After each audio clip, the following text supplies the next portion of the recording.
When you do a painting, you're on a wrong track if you at the very beginning of the painting are sitting and wondering what kind of colors you use. I want to have an impulse at the very beginning.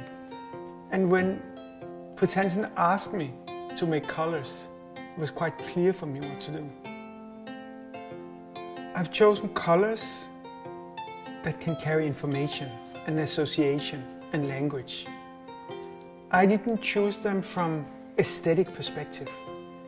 I wanted the colors to come from something much more private, something much more to do with history and ideas.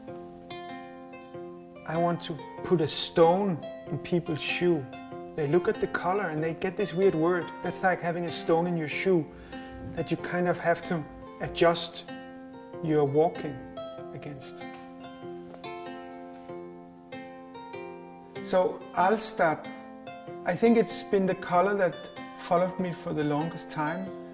The magic point about this kind of rose is that you really look close. It could actually arise out of the opposite. It could arise out of a brown, out of a red-brown, that you add white and then suddenly, instead of just being mud, something rose grows out of this brown color. Actually, chocolate milk has a lot to do with the Alstad rose. I think that they are like brothers and sisters. If you look close into the chocolate milk, you will also sense that there is something rosa in it. The weird thing about brown is that it's a color that can have all other colors inside. You know, if you have chocolate alone, chocolate is not that interesting. It's the moment you add sugar, and if you add milk, the taste comes out. And this is a bit the same with this color. It's a brownish with something white in it. Whenever somebody asks me to do something that's a bit outside my field, I always think, do I have an immediate answer? I don't want to sit down and study what to do. I want to have a clear impulse. And then I want to work. I can work a long time with this impulse. Ai is the Japanese word for indigo. It's the only color that has like a real horizon. You think that it's black at the bottom and blue in the beginning, but it's the other way around. You have to translate this into a chair. If you're going to do it the technical way, you're going to choose something that's very close to black, but you will never get that feeling. You will just have either black or blue. So my indigo is more towards blue, but it's as close as you can get. Chevalier orange is about conspiracy, it's about aristocracy, it's even about inbreed, but only inbreed because you can't reach that color. So on the road of trying to reach this very special orange, people get inbreed, and that points back to aristocracy and to conspiracy and just, you know, disappearing into a secret door with a very special orange suitcase. That's it. This orange is also a bit towards earth, but if you take that orange towards the earth too much, earth colors, it breaks. The Egyptian is yellow. Actually, in the beginning, I wanted it to be like an Italian yellow, like one that somebody digged out of the ground. My Egyptian yellow is a bit like Egypt. Egypt is also about now, and it's also about what it used to be. So this yellow has this tipping point of being towards one point and coming from one point. It's still a color, but it's almost also earth again. I think a painter can't have favorite colors. Also, even the best painters are not necessarily experts in colors.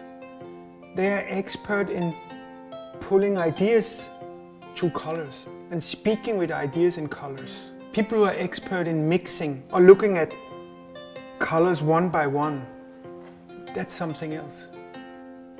Evren is a purple, and Evren is also the name of my wife. It's not necessarily her favorite color, but everybody around her, whenever she will turn around, they would say purple. It's purple that she talks with when she's in a supermarket. If she smiles when she sleeps at night, definitely she's dreaming about purple. If she looks at me and she looks especially happy, it's not me she's seeing purple. Hüzün is a Turkish word, but hüzün means to long for something that is not there anymore, something that used to be. This kind of green also is the boss in Istanbul. My color is a little bit more sharp. It has a little bit more teeth than the color of the bosses in Istanbul. Because those bosses have been so much in the sun. So I imagine they used to be like my color. But being in the sun, they turned like that.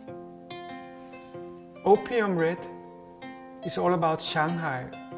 It's about Shanghai before '48, where the city was divided into Russian, French, German sectors, where there was all these small narrow alleys, and then there was another alley and another one and another one. And it was like kind of a labyrinth of small streets. This is my imagination about Shanghai before '48. So of all the colors, Trieste has the best story.